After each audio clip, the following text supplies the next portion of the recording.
l'Éternel. Il ne le laissa point partir jusqu'à ce qu'il ait béni.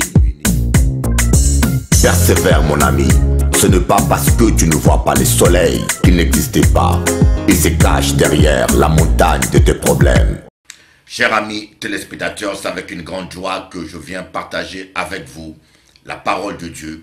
Je suis pleinement convaincu que cette parole peut vous apporter la joie, révolutionner votre vie et vous faire vivre le bonheur auquel notre Dieu et Père nous a destinés à vivre par Jésus-Christ, son Fils.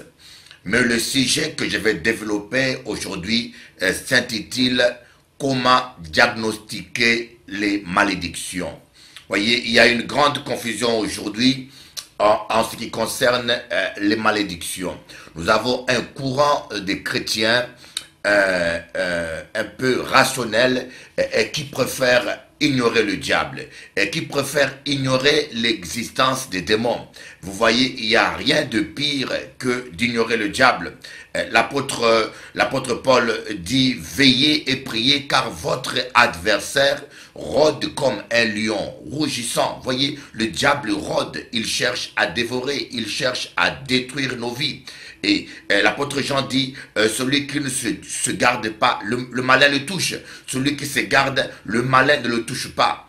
Et l'apôtre Paul va dire encore dans Éphésiens, armez-vous de toutes les armes du Seigneur afin de tenir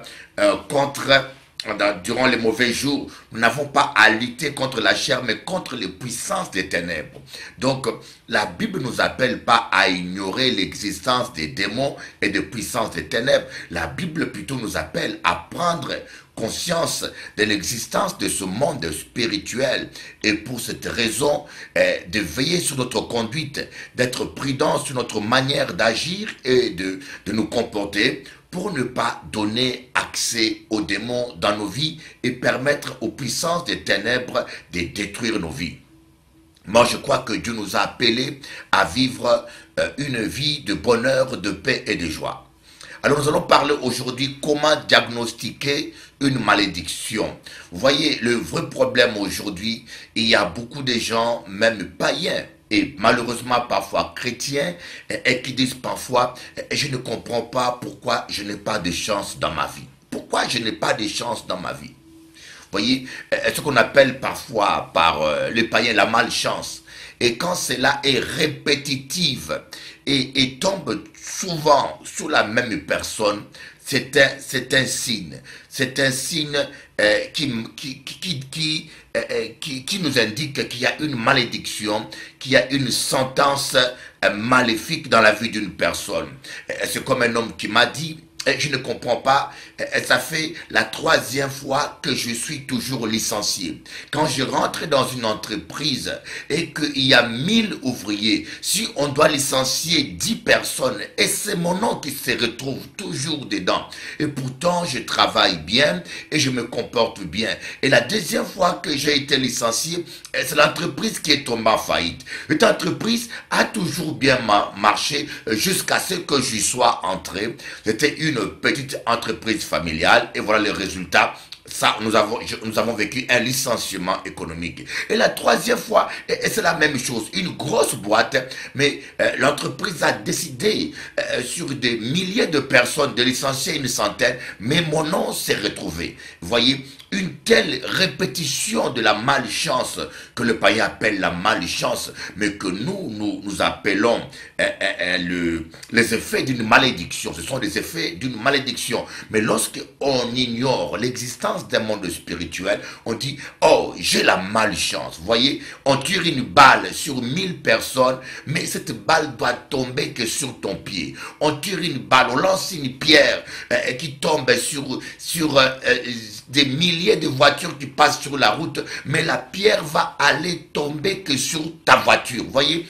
Mais vous dites, mais qu'est-ce qui se passe dans ma vie? Voilà, la répétition de même accident dans une descendance du père au fils jusqu'au grand-père peut être le signe des effets d'une malédiction.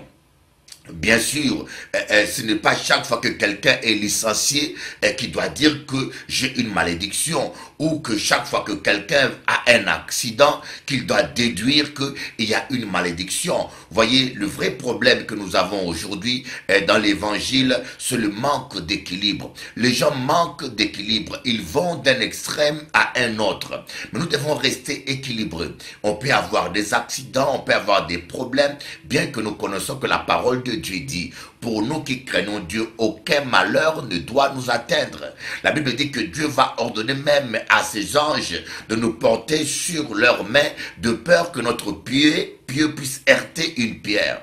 N'ayez pas comprendre ma naza koloba pour là. Ouvrez votre intelligence et arrivez à comprendre. Mais par contre, qu'une répétition puisse passer 10 000 personnes, une répétition de malheurs, d'accidents, puisse sauter 10 000 personnes et tomber sur toi une fois. Et la deuxième fois, il saute 1000 personnes pour tomber sur toi 2 fois. Et la troisième fois, il tombe sur 1 million de personnes pour tomber sur toi. En tout cas, tu dois te dire, là, il n'y a pas de hasard. Là, ça montre qu'il y a quelque chose qui ne va pas. Voilà des gens qui vivent ce qu'on appelle des malchances répétitives ou même de maladies répétitives. De maladies, son père avait le cancer, son grand-père avait le cancer, son arrière-grand-père avait le cancer, et lui, il a le cancer, et son fils a le cancer. Vous voyez, dans la médecine, on appelle ça une maladie génétique. Mais parfois, dans la Bible, dans le monde spirituel, ce sont les effets d'une malédiction parfois qui est cachée dans une famille, et il suffit simplement de chasser les démons et la maladie s'en va. J'ai déjà pu expérimenter l'existence de ce genre de maladie. Je ne dis pas que toute maladie est démoniaque. Je ne dis pas que toute maladie, quelqu'un a un maux de tête, quelqu'un a une fièvre, obligatoirement il y a un démon. Mais il y a beaucoup de maladies derrière lesquelles se cachent des malédictions, c'est-à-dire des démons. Un exemple, la première fois que j'ai eu à réaliser le lien qu'il y avait entre une maladie et un démon, c'est quand j'étais il y a 20 ans à Grigny, j'ai prié, j'ai dirigé une cellule de prière chez moi tous les soirs, quand il y a eu un garçon congolais qui habitait en Hollande, qui venait à nos réunions, qui est venu assister à notre cellule de prière, et durant la prière, ce garçon va tomber, et il y a un démon d'épilepsie qui va se manifester. Et moi, je vis un démon d'épilepsie. Et quand on va commencer la délivrance, ce démon va donner son nom. On appelle cela maladie d'épilepsie par la médecine, mais le démon, lui, il va donner le nom d'une personne. Il s'appelle Coco. Coco, en français, veut dire grand-père. Donc, c'est son grand-père. La malédiction venait de son grand-père. En général, quand vous héritez la malédiction d'une personne, ce démon-là portera le nom de la personne. Vous voyez? Ou quand quelqu'un vous fait la sorcellerie, ou vous lance un mauvais sort, le démon qui vient exécuter cette sentence dans votre vie portera le nom de la personne qui l'a mandaté.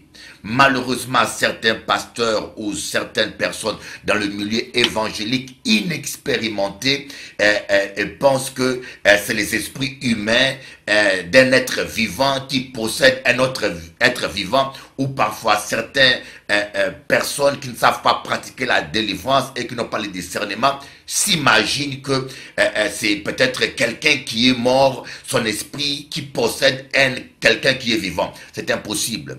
Mais quand quelqu'un durant sa vie vous a fait la sorcellerie, vous a maudit, et un esprit est allé durant son vivant pour contrôler votre vie et détruire votre vie, même si la personne meurt, ce démon va rester dans votre vie et il portera son nom. Et durant la délivrance, quand vous allez demander à ce démon quel est son nom, il va donner le nom de la personne qui l'a envoyé. Il va porter son nom. Et parfois, il y a des chrétiens qui ont pensé dans de telles circonstances que la personne qui est morte vit dans une autre personne. Ce qui est contraire à la Bible et à la doctrine biblique. Un mort ne peut pas vivre dans un être vivant. Un homme mort ne peut pas vivre dans un autre homme vivant. Ce n'est pas biblique. Seuls les démons les font. Donc la malédiction. On a commencé à prier pour ce garçon qui avait un esprit d'épilepsie. Et quand le démon est parti, on a chassé ce démon. Ce garçon était guéri complètement. ces garçons avaient des crises d'épilepsie presque chaque semaine. Et jusqu'à mon départ en Guadeloupe, pendant 1 an, ils n'avaient plus jamais piqué une crise d'épilepsie. Et c'était la première fois que je réalisais la relation qu'il y a entre certaines maladies, entre certaines malédictions avec les démons. Nous allons voir. Regardez un peu cette vidéo que je vais vous montrer. C'était quand j'étais à Saint-Domingue. Parce qu'il y a des gens qui pensent qu'un chrétien ne peut pas être envoûté, ne peut pas avoir de malédiction. Nous allons voir ce verset que souvent nous utilisons, nous les enfants de Dieu, et parfois que nous ne comprenons pas, Moi j'ai dit, la pratique, la pratique nous montre parfois la vérité. Dans Romains chapitre 8, le verset 1, on dit, il y a donc maintenant aucune condamnation pour ceux qui sont en Jésus-Christ. Voilà. Il n'y a plus aucune condamnation pour ceux qui sont en Jésus-Christ. Notre version dit qui ne marche pas selon la chair, mais selon l'esprit. Imaginez-vous que il y a eu 2 voleurs ou bien des gens qui soient venus entrer dans une maison et vivre dans la maison d'une manière clandestine. Et que, apparemment, c'est un exemple que je vous donne, qu'ils ont un mandat, ou bien ils ont un mandat de rester là-dedans. Le voleur ou la police a le mandat, le droit d'occuper votre maison. Et un jour, vous arrivez à payer votre dette, le mandat est annulé. Il n'y a plus de condamnation. Le mandat est annulé. Donc, ces gens qui sont dans votre maison n'ont plus droit d'occuper cette maison. Mais le mandat peut être annulé, mais il faut qu'on chasse ces gens. Si ces gens-là ne sont pas chassés de force de la maison, et que toi tu reviens chez toi, tu as sur papier le droit de vivre tranquille, et c'est vrai que le prix a été payé pour que tu sois tranquille, mais ces occupants qui n'ont plus droit doivent être mis dehors. Voyez, il y a beaucoup de chrétiens qui n'ont jamais été délivrés. Il y a beaucoup de chrétiens dans la vie desquels la malédiction n'a pas été brisée et qui continuent à subir les effets négatifs des démons, qui continuent à vivre une vie bloquée, qui continuent à expérimenter une misère spirituelle. Non pas simplement parce qu'ils ont péché, mais simplement parce qu'ils n'ont pas été délivrés. Voyez? Donc la délivrance est nécessaire. Jésus a dit, ils chasseront les démons. Jésus nous a appelés à chasser les démons parce que cela est nécessaire. Il ne suffit pas que quelqu'un accepte Jésus-Christ par la foi et qu'il soit baptisé et qu'on puisse dire qu'il est déjà délivré. Non, il faut encore, Jésus a dit, chasser les démons parce que Jésus-Christ sait qu'il y a des démons qui ne partira que lorsqu'on va les chasser. Voyez, la malédiction, le premier signe, l'un des signes le plus courant de malédiction, c'est la malchance qu'on dit, de malheureux événements répétitifs dans une descendance. Le grand-père est mort de crise cardiaque, ou bien je connais des familles où toutes les filles divorcent. Aussi gentilles qu'elles soient, vous pouvez être sûr que 10 ans après, 5 ans après, elle va divorcer. Il y a des familles qui sont comme ça, vous voyez, un malheureux événement qui est tout le temps répétitif. Je connais une femme qui avait la malédiction, qui était maudite pour vivre célibataire, mais cette femme-là, croyez-moi, elle a vécu cela toute sa vie. Elle m'a dit, mais Bishop, je peux être gentil avec un homme, je peux être gentil, mais le monsieur me quittait toujours, le monsieur me quittait toujours. Je peux m'occuper de ce monsieur, payer les factures, faire tout pour ce monsieur. Et pourtant, c'était une belle femme, mais le monsieur le quittait toujours. Et des fois, elle n'a jamais compris ça. C'était une malédiction. Il fallait qu'on brise la malédiction pour que cette personne soit mariée et connaisse la stabilité. Une personne qui est errante, une vie errante, comme Caïn. Caïn avait tué Abel et il a été maudit. Il a connu une vie errante. Vous savez, il y a des gens qui sont errants. partout où vous allez, et ils sont errants, ils sont pas stables. Ils sont pas stables ni sentimentalement, ni émotionnellement, ni spirituellement. L'errance, quand vous voyez quelqu'un qui est errant, vous voyez, il a 50 ans, mais il n'a rien fait de sa vie, et il va d'une femme à une autre, il redémarre toujours continuellement la vie à zéro, il continue, et il va terminer sa vie sans rien faire de concret. Des fois, c'est une preuve d'une malédiction. Il y a des maladies comme le cancer, problèmes cardiaques qui peuvent être révélateurs de malédiction. Quand ces maladies se répètent du père au fils, arrière-grand-père. Mais des fois, le médecin appelle ça maladie génétique. Vous voyez, ils appellent ça maladie génétique, mais spirituellement, quand on prend autorité, on prie, on se rend compte que parfois, ce sont des malédictions. Vous voyez, moi je connais des femmes qui font tout le temps des fausses couches. Il y a des familles où c'est tout le temps des fausses couches. Un exemple d'une malédiction biblique, c'est Abraham. Abraham était un lâche. Abraham avait menti lorsque elle était allée avec Sarah en Égypte. Pharaon a convoité Sarah et Abraham a menti. Et Sarah a dormi dans le même lit que Pharaon. Et cette même malédiction est tombée sur Isaac.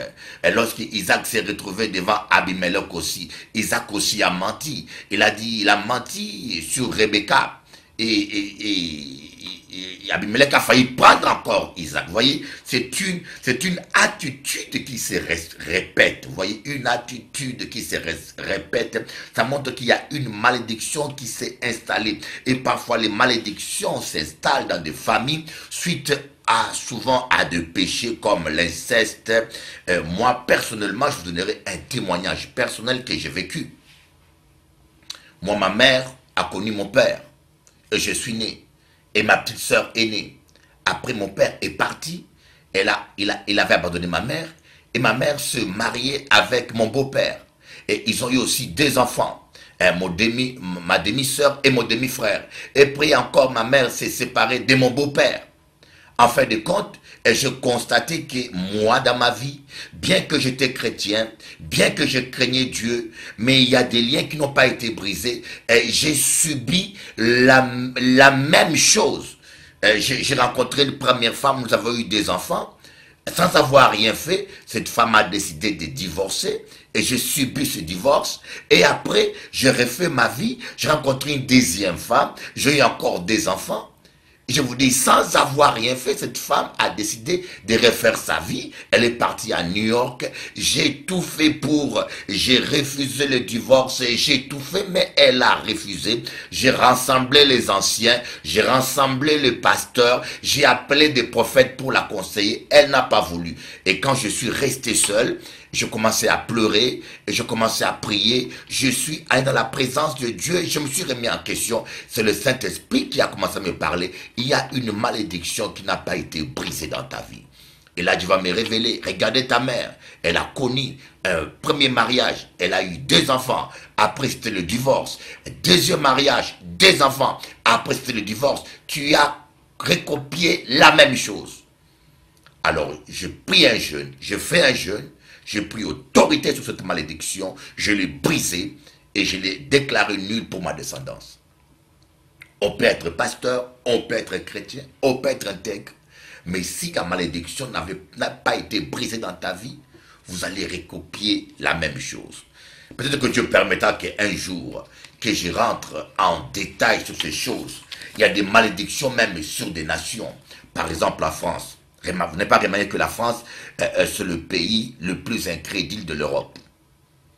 L'Italie, les gens ont la foi, les gens croient en Dieu. Espagne, les gens croient en Dieu en grand nombre. Portugal, les gens croient en Dieu. Allemagne, ils sont des protestants, les gens croient en Dieu, les églises prospèrent. Angleterre, Royaume-Uni, les gens croient en Dieu. Mais si vous, États-Unis, 60% de la population est évangélique. Mais si vous venez en France, c'est le froid total. Pourquoi ? Parce qu'il y a une malédiction sur la France. La France a tué plus de protestants que les nazis ont tué les juifs. Plus de 11 millions de protestants ont été massacrés en France.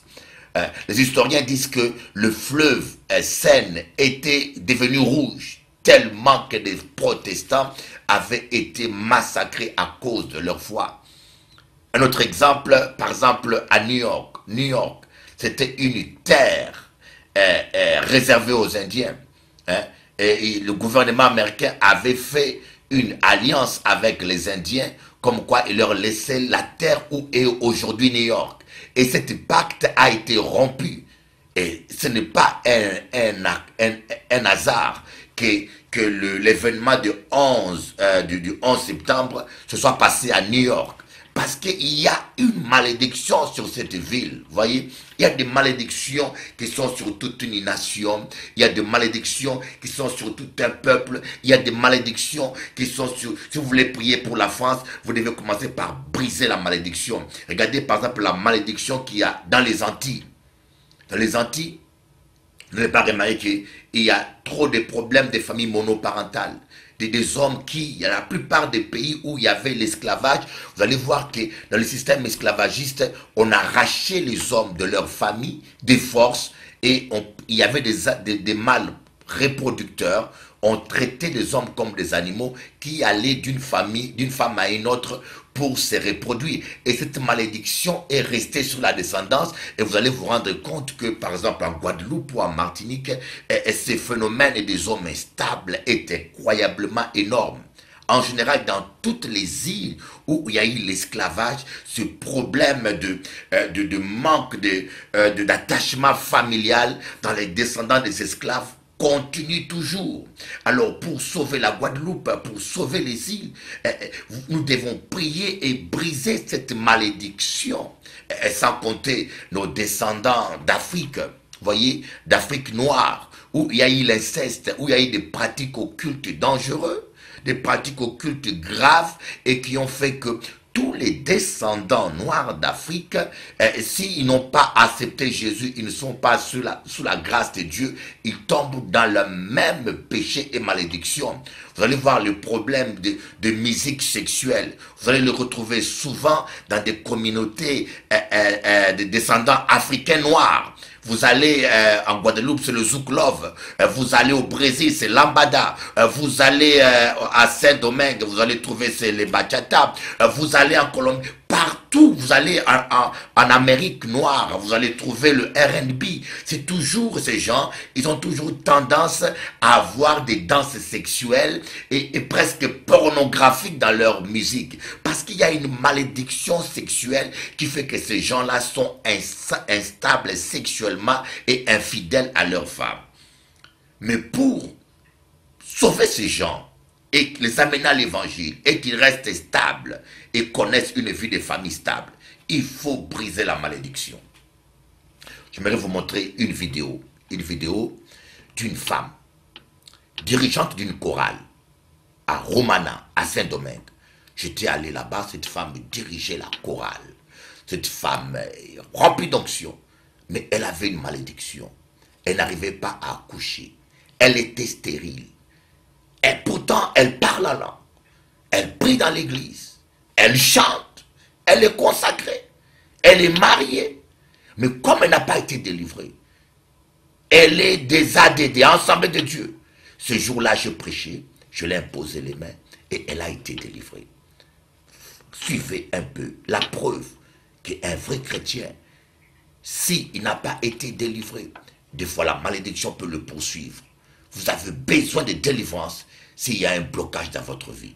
Suivez un peu cet exemple.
Voilà l'exemple d'une sœur qui chante dans la chorale.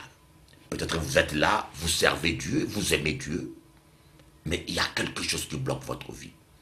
Vous sentez que c'est pas normal. C'est pas normal, toi un enfant de Dieu, que tu puisses vivre tout le temps de tels problèmes. Alors, tends ta main, Jésus-Christ t'aime, répands-toi de tes péchés d'abord, accepte Jésus-Christ comme ton Seigneur et ton Sauveur, et il va te délivrer. Soyez bénis, je vous aime, de l'amour de Dieu.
Convention de puissance et de délivrance ce dimanche 7 septembre et lundi 8 septembre, mardi 9 septembre, mercredi 10 septembre à 18h30 avec le Bishop Eli à Bergevin, rue de la Messagerie, face à Cache-à-Faire, à Pointe-à-Pitre.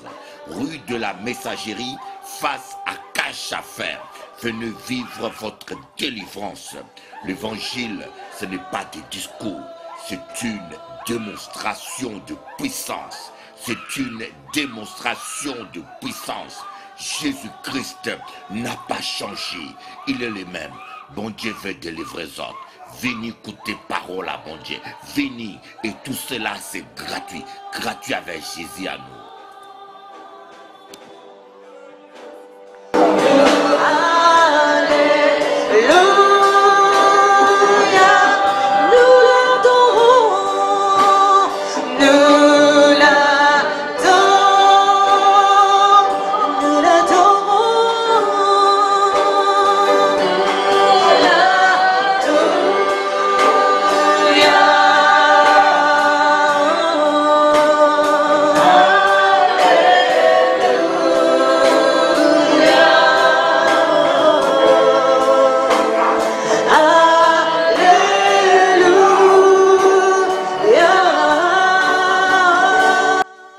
Convention de puissance et de délivrance ce dimanche 7 septembre et lundi 8 septembre, mardi 9 septembre, mercredi 10 septembre à 18h30 avec le Bishop Eli à Bergevin, rue de la Messagerie, face à Cache-à-Faire, à Pointe-à-Pitre.